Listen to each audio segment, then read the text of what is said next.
presente el escepticismo académico, que además lo lleva mucho, pero una cuestión ya más de epistemología y de otros, o sea, en su ensayo hay muchos aspectos que están relacionados con el escepticismo. O sea, lo que mencionas, que tú lo detectabas en esta parte, está presente en el texto de manera velada, pero constantemente está recurriendo a... Él lo retoma para criticar algunas cuestiones, pero incluso termina en el escepticismo, en gran medida su propuesta del ensayo. Claro, pero ese es escepticismo constructivo, ¿no? Constructivo, académico, que propone, que avanza. Sí. Y otra cosa que a mí me gustaría, bueno, lo planteaste ahí en la página 6 más o menos, pero es algo que todos han destacado. Sin embargo, aquí Alberto lo dice: por eso el término razón, ahí a la mitad de la página 6, también tiene un sentido amplio, donde más bien es guía y juez de todo. Aquí la razón es la luz más próxima o disponible para nosotros, etcétera, etcétera. Después ya te concentras en lo de Joly, etcétera. Pero estás haciendo tú estás sacando a la luz el asunto razón, ¿no? La razón dentro de poco, o sea, por eso yo creo que Locke es, bueno, va a parecer que Locke es importante porque Kant lo tomó, ¿no? Entonces Kant es más importante, ¿no? Pero no quiero decir eso, sino que... Qué bueno. Ya sé que me sacarían de este lugar en este momento. Pero no, lo que yo quiero decir es que en realidad Locke es estamos viendo, pues ni siquiera Descartes, siendo él tan... O sea, a ver, voy a tratar de decirlo con mayor tiempo y claridad lo que estoy pensando. Cuando Descartes exalta y exhorta la razón como lo único realmente valedero, no gana tanto como lo que hace Locke cuando es cuidadoso, escéptico, incluso de la razón, pero justo lo que tiene o sea, con lo que va armando con su análisis del entendimiento humano, de la experiencia, de las ideas, de todo lo que es, pues digamos, la estructura del ensayo, en realidad se sobresale de repente, se nota que a la base de todo esto está el factor o el elemento razón. Y es algo que yo creo que poco tiempo después los lectores más cuidadosos de Locke lo sacaron y dijeron: pues esto yo lo tomo, ¿no? Porque esto es muy importante. Entonces pareciera que la razón gana más con el análisis que hace Locke que con las exhortaciones y críticas, por otro lado, que hace Descartes, ¿no? A lo opuesto de la razón, ¿no? Entonces esto me parece que sí es un elemento muy importante que lo está señalando muy bien y que nos conduce a los siguientes pasos de la historia de la filosofía, ¿no? Nada más es lo que yo quería añadir en tu trabajo, ¿no? Quizás ampliarle un poquito ahí, no sé, o dejarlo así. A mí también me gusta mucho, ¿no? Está bien, pero yo sí, si se puede mejorar esto, creo que falta más hacer énfasis en estas dos distinciones de los usos de la razón, de las formas en que se presenta. Sí, que lo señala. Que está está dicho, pero está así como muy rápido y seguimos a lo mismo. Entonces, si esto tiene miras a mejorarse y hasta publicarse, yo creo que cada apartado sí necesita una explicación más a fondo, más extensa.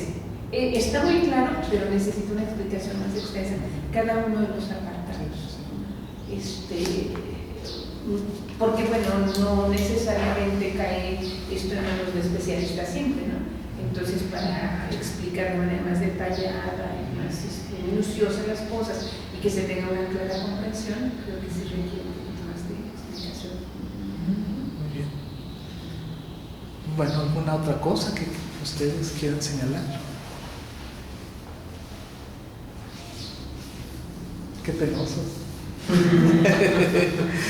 Muy bien, ¿no?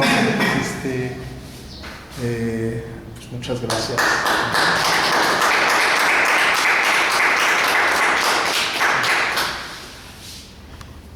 Yo no sé, realmente que estaba diciendo esto, ¿se ha pensado en titulación por artículo?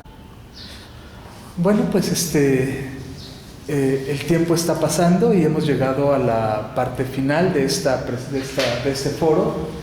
Le agradecemos infinitamente al doctor Alberto Luis su presencia para dar la presentación final de este seminario, de este foro y de la importancia que tiene la filosofía de Locke para la filosofía moderna, y como lo hemos visto también, quizás, bueno, aunque esto ya lo hemos dicho en los comentarios con los que hemos participado, el enfoque la relevancia que tiene el pensamiento lockeano para la historia de la filosofía, estamos viendo que es fundamental, ¿no? Bueno, dadas estas circunstancias, ¿quién mejor que Alberto Luis para venirnos a hablar de esta relevancia del pensamiento de Locke y de las actividades del seminario aquí en Acatlán?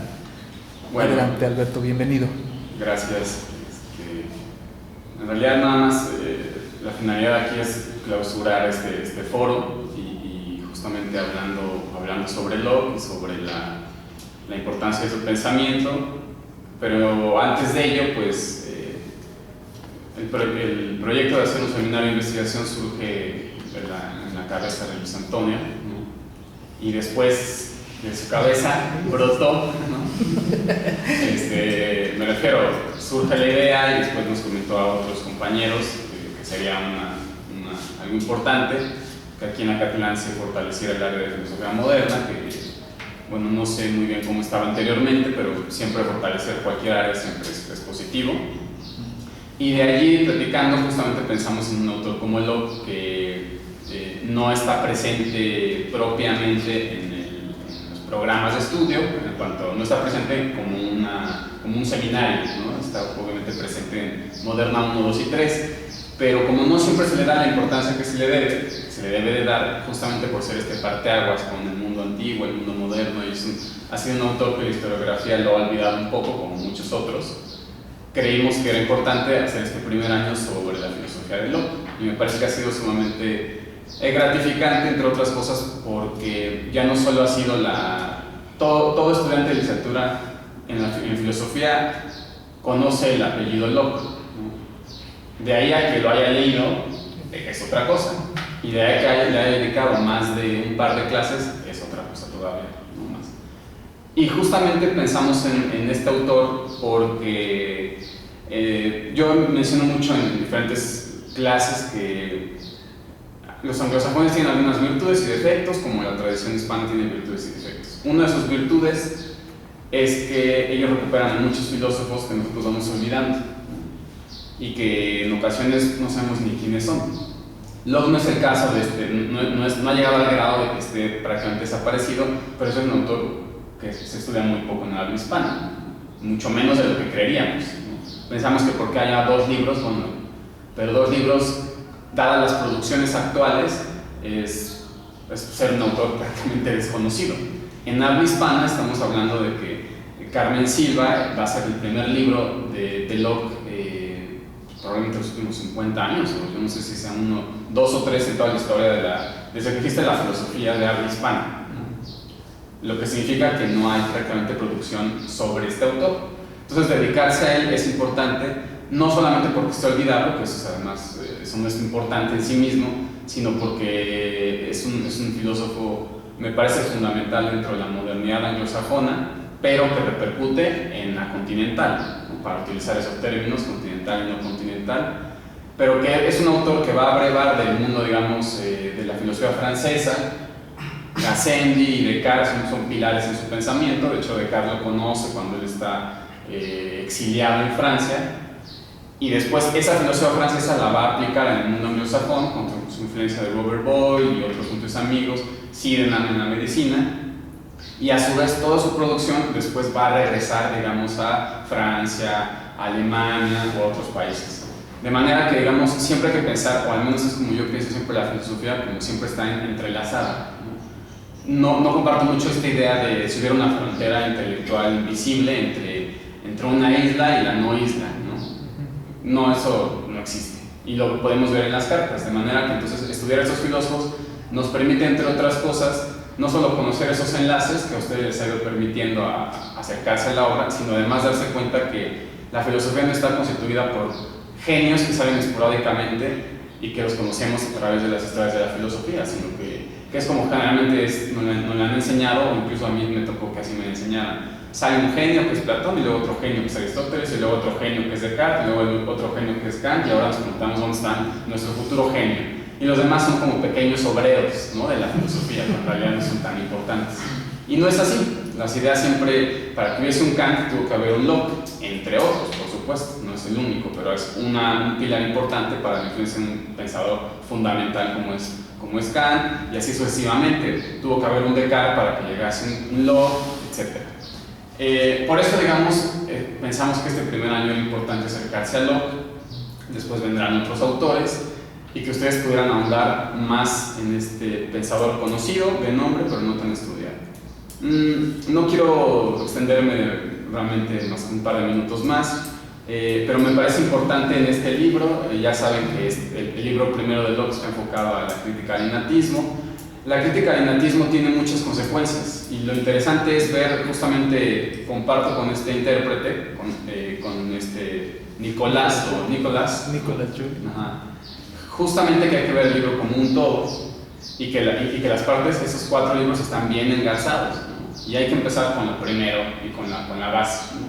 Así como Descartes, digamos, es alguien que empieza diríamos, como a limpiar el terreno dentro de la filosofía moderna, luego me parece que se empieza a edificarla propiamente, porque esta obra ya no solamente es, como tú mencionabas, la crítica a la razón, o un deslindarse de un pasado, aunque obviamente Descartes tampoco es que se deslinde propiamente, porque retoma mucho del mundo medieval, mucho más incluso de que la propia historiografía nos ha dicho, que un todo moderno, que en realidad es un moderno muy medieval, un medieval muy moderno todavía, pero luego sí ya está dando un paso adelante, ¿no?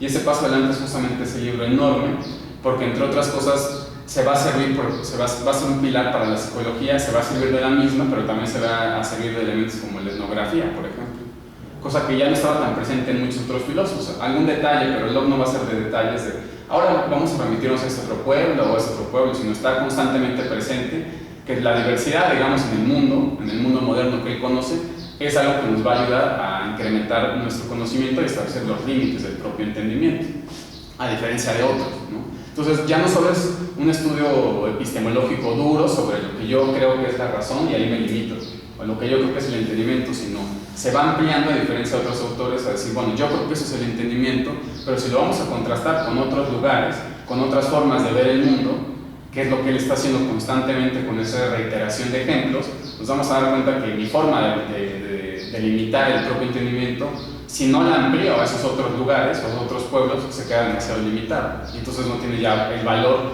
que él le piensa dar, ¿no?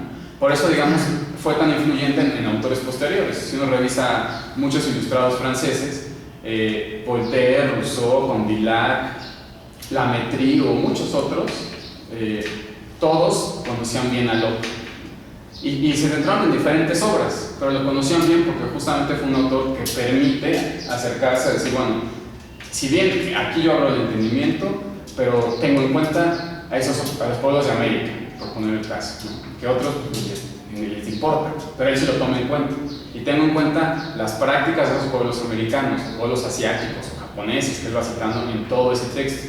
Y entonces, posteriormente, décadas después, a los ilustrados alemanes, franceses, italianos, de diferentes lugares, dicen, bueno, esto es un autor que en ese aspecto nos da muchos más elementos y que podemos retomarlo en el mundo actual, digamos, situándonos en mediados del siglo XVIII. Y que otros autores ya no permitían ese juego de ir brincando en diferentes épocas, y entonces se fueron quedando un poco más relegados. Locke, digamos, en ese aspecto yo no me explico por qué se ha ido relegando en la historiografía, quizá del siglo XX, pero todavía en el siglo XIX era un autor fundamental, y después ya se fue quedando y lo hemos dejado. Pero justamente no me lo explico pensando en que en el XVIII estaba sumamente presente, y bueno, Rousseau, el propio Kant, como ya lo hemos visto, bueno, es un autor, es un pilar que seguimos trabajando. Pero esa es una de las cosas que nos falta y que es algo que queremos, que tenemos presente en el seminario. Para conocer bien a Kant no basta leer nada más la crítica de razón pura, y creo que todos los apodos son genio, ¿no? Hay que conocer de dónde vienen los antecedentes, y ese libro es un antecedente, ese gran volumen es un antecedente claro para, digamos, establecer un vínculo junto con otros textos, por supuesto, no es el único. Pero si no conocemos ese texto, entonces vamos a caer en creer que todo es una genialidad de Kant, porque pues, seguramente él conoció a los otros alemanes que tampoco son tan relevantes, y después vino su gran impulso, ¿no? Y no, la idea justamente del seminario es encontrar en el periodo moderno, pero puede ser cualquier otro, que todo está engarzado y entrelazado, y entonces podemos tener una conversación mucho más cabal e importante de la filosofía. Pues a mí me gustaría pensar que, bueno, viene ahora Leibniz, lo que dice Leibniz sobre Locke, pero que les quede, digamos, muy claro a nosotros, en primer lugar, y posteriormente a ustedes, que para hacer filosofía hay que, obviamente, lo que ya sabemos, hay que acercarse al autor, pero hay que acercarse a todo lo que encontremos que hace referencia a ese autor, que en esas épocas no hay notas al pie para decir, ah, claro, página 84 me voy ahí, salvo alguno que otro que lo hace, pero que tengamos siempre esa intención de decir, ¿de dónde habrá sacado este hombre esta división de las ideas, este término de entendimiento, etcétera? Y eso nos obliga a remitirnos a otros y a otros y a otros y a otros, que es una labor mucho más compleja, que eso nos va a llevar media vida y vamos a hacer la mitad de lo que nos propusimos, bueno, ni la mitad, mucho menos, la décima parte, pero bueno, si nos proponemos eso, habremos hecho un conocimiento mucho más vasto de nuestra área, de nuestra labor, y eso también queremos hacerlo en este seminario. Simplemente hay una cita, entre otras, hay infinidad de citas sobre los autores, ¿no? De comentaristas. Pero aquí hay una que me gusta, y sobre todo lo traigo específicamente porque es alguien que todos lo hemos escuchado, que es a Copleston, ¿no? Este historiador de la filosofía. Para no mencionar ahora, si ustedes conocen a comentarista tal, en el libro tal, que imposible de conseguir, solo yo lo tengo. Sí, en fin, ¿no? Otras cuestiones. Copleston, que todos podemos llegar, pero tiene algunos comentarios muy, muy atinados, específicamente sobre Locke. Entonces quiero mencionarles aquí lo que dice él. Dice Locke, como se aprecia con claridad en sus escritos, fue un hombre muy moderado, cosa que es importante, ¿no? Porque Locke no tiene esos exabruptos como algunos otros autores, sino que siempre intenta matizar sus comentarios. Y justamente quizá parte de matizar sus comentarios tiene que ver con el estilo en que él escribió, que es un estilo que deberíamos incluso nosotros tener presente. Él no dice, como otros autores incluso contemporáneos de él o actuales, ahí te va la verdad, ¿no? Léeme a mí y ya la encontraste. Si no, lo dice, no, yo no, o sea, yo no, yo soy bastante. Y entonces es muy moderado y eso nos enriquece mucho más, ¿no? Porque él busca algo que él intentó y que busca a sus lectores justamente lo sigan, y es no dogmatizarse. Entonces, Locke, y bien dice Copleston, fue un autor muy moderado, fue un empirista en la medida en que afirma que la percepción sensible y la reflexión son las que proporcionan todo el material de nuestro conocimiento, pero no lo fue, sino fue un empirista radical en la medida en que no piensa que conozcamos únicamente las cosas percibidas a través de los sentidos. Está la reflexión que ustedes ya conocen, ya han leído y que es un pilar importante dentro del ensayo, y que nos permite además darnos cuenta que esta noción muy básica, empirista, racionalista, pues es básica y nos sirve solamente para ir detectando, pero quedamos en detectar un autor de otro, pero no catalogarlo de taja, sino que todo el mundo tiene aspectos de uno y aspectos del otro, como fue el caso de Locke. De una manera elemental, eso es también racionalista, porque está convencido de la primacía del juicio racional sobre todas las opiniones y la fe, que es un poco lo que hemos estado hablando, la importancia de la misma, y porque no está de acuerdo con que se sustituyan los juicios basados en la razón por expresiones puramente emocionales y por sentimientos. Sin embargo, no es un racionalista en el sentido de que desprecie la realidad espiritual o el orden sobrenatural, o la posibilidad de una revelación divina de la verdad, que aunque no estén en contraste con la razón, se hallan por encima de esta y no pueden ser descubiertas solo a través de la razón, y tampoco pueden entenderse del todo, aunque hayan sido reveladas, que es lo que estamos hablando. Se opuso al principio de autoridad, tanto en el terreno intelectual como en el político, que es otro aspecto que, bueno, si hay la oportunidad, podríamos ahondar en la modernidad, pero desde la perspectiva de la política, que es también muy interesante en Locke u otros autores, ¿no? Fue uno de los exponentes del principio de tolerancia. No obstante, ajeno a la anarquía, aceptaba la existencia de unas fronteras que delimitaban el campo dentro del cual quería aplicar dicho principio. Fue un espíritu religioso, pero alejado del fanatismo o de un celo exagerado. Esta mesura y ese sentido común fueron justamente los que, al expresarse mediante obras redactadas sin tecnicismos y con un estilo comprensible para todos, garantizaron a nuestro filósofo un prestigio muy amplio. El empirismo posterior tendrá que proceder a un planteamiento riguroso del discurso de Locke, eliminando aquellos elementos que contienen el ensayo quizá por una especie de ley de inercia. No obstante, ahí están planteadas las líneas maestras de la nueva filosofía. Sin el precedente del ensayo de Locke, no sería imaginable ni comprensible la crítica de la razón pura de Kant. Dicen que confluyen en esta, además otros componentes, como ya sabemos, y concluye, y sin el ensayo de Locke, faltaría un puente fundamental entre Descartes y la Ilustración. Luis Antonio se ha metido a estudiar mucho más a ilustrados, Rousseau, pero bueno, a otros también, y entonces